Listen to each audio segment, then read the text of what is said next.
মালদার কালিয়াচকের চৌরঙ্গি মোড়ে টোটো স্ট্যান্ডে তোলাবাজির অভিযোগে এক তৃণমূল নেতাকে গ্রেফতার করল পুলিশ।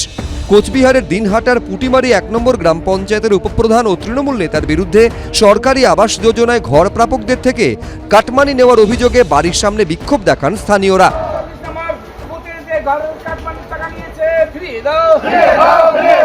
কত টাকা নিয়েছিল? 10। ঘর পেয়েছেন কি? ঘর পেয়েছি। তো এখন কি চাচ্ছেন, কি জন্য এসেছেন এখানে? যে টাকাটা নিয়েছে ওই টাকাটা আমরা ফেরত চাই। শনিবার ফলতার পর 20শে মে অর্থাৎ বুধবার উত্তরবঙ্গ সফরে যাচ্ছেন মুখ্যমন্ত্রী শুভেন্দু অধিকারী। মুখ্যমন্ত্রীর দফতর সূত্রে খবর, সেখানে শিলিগুড়িতে প্রশাসনিক বৈঠক করবেন। এরপর যাবেন উত্তরকন্যায়। 21শে মে বৃহস্পতিবার শিলিগুড়ি থেকে ফিরে দুর্গাপুরে রাঢ়বঙ্গের প্রশাসনিক বৈঠকে যোগ দেবেন মুখ্যমন্ত্রী। এতদিন শাসকের আইন ছিল, এবারে আইনের শাসন চালু হয়েছে, আপনারা আইন মেনে কাজ করুন। শপথ গ্রহণের পর থেকেই অ্যাকশন মোডে মুখ্যমন্ত্রী শুভেন্দু অধিকারী। বেআইনি কোনো কাজকর্মের অভিযোগ পাওয়া মাত্রই পদক্ষেপ করছে তার পুলিশ ও প্রশাসন। শনিবার ডায়মন্ড হারবারে জেলার প্রথম প্রশাসনিক বৈঠক থেকে ফের কড়া বার্তা দিলেন মুখ্যমন্ত্রী। তোলাবাজির দিন যে শেষ তা স্পষ্ট বুঝিয়ে দিলেন তিনি। আজ থেকে অটো, টোটো, হকার এদের কাছ থেকে কোনো তোলা, সিন্ডিকেট কেউ তুলবেন না। কোনো অবৈধ টোল, হকারদের কাছে কালেকশন, সাফাই কালেকশন ইত্যাদি বৈধ রসিদ ছাড়া কেউ তুলবেন না। কেউ যদি টাকা চাইতে আসে আপনারা সোজা থানায় যাবেন, থানা আপনাদের প্রোটেকশন দেবে। সূত্রের খবর, সোমবার নবান্ন সভাঘরে পুলিশের শীর্ষ কর্তাদের সঙ্গে বৈঠকে মুখ্যমন্ত্রী বলেছিলেন, আইনের শাসন প্রতিষ্ঠা করতে হবে, আইন মেনে চলুন, আইনের আওতায় থেকে কাজ করুন। শনিবার ডায়মন্ড হারবারের প্রশাসনিক বৈঠকে মুখ্য সচিব, স্বরাষ্ট্র সচিব, রাজ্য পুলিশের ডিজি, এডিজি আইন শৃঙ্খলা, এডিজি দক্ষিণবঙ্গের মতো শীর্ষস্থানীয় পুলিশ আধিকারিকদের পাশাপাশি ভার্চুয়ালি উপস্থিত ছিলেন রাজ্যের সমস্ত থানার আইসি ও ওসিরা।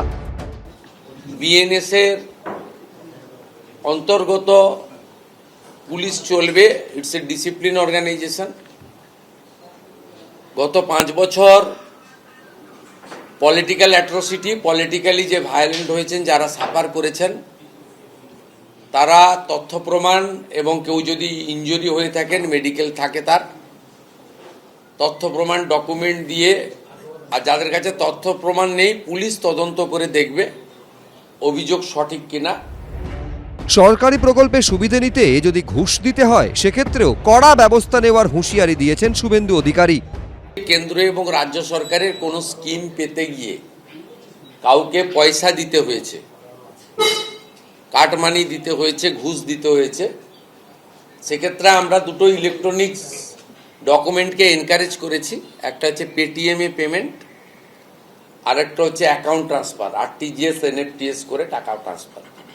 একে বলেছি আমরা এই ডকুমেন্ট পেলে অ্যারেস্ট করে দিতে, এর আর কিছু ডকুমেন্ট লাগবে না। শাসকের আইন না, আইনের শাসন, অর্থাৎ যেটা আইন in accordance with the law, ঠিক সেটুকুই করতে হবে। যে 4টে স্তম্ভের উপরে অ্যাডমিনিস্ট্রেশন দাঁড়িয়ে আছে, একটা হচ্ছে স্বচ্ছতা, একটা হচ্ছে নিরপেক্ষতা, একটা হচ্ছে লিগাল, যা অর্ডার শুড বি লিগাল, যা কাজ হবে লিগাল, এবং জাস্ট ঘটনাটা হবে জাস্ট, মানে কোনো মিথ্যে ঘটনা দিয়ে প্রবঞ্চিত করা যাবে না পাবলিককে। সুতরাং এই প্রত্যেকটা জিনিস যেগুলো আমাদের মাননীয় মুখ্যমন্ত্রী, বর্তমান মুখ্যমন্ত্রী যেটা করছেন, সেটা নিঃসন্দেহে প্রশংসার যোগ্য এবং এটা করা দরকার আছে বলে আমি মনে করি। এবিপি আনন্দ, এগিয়ে থাকে, এগিয়ে রাখে।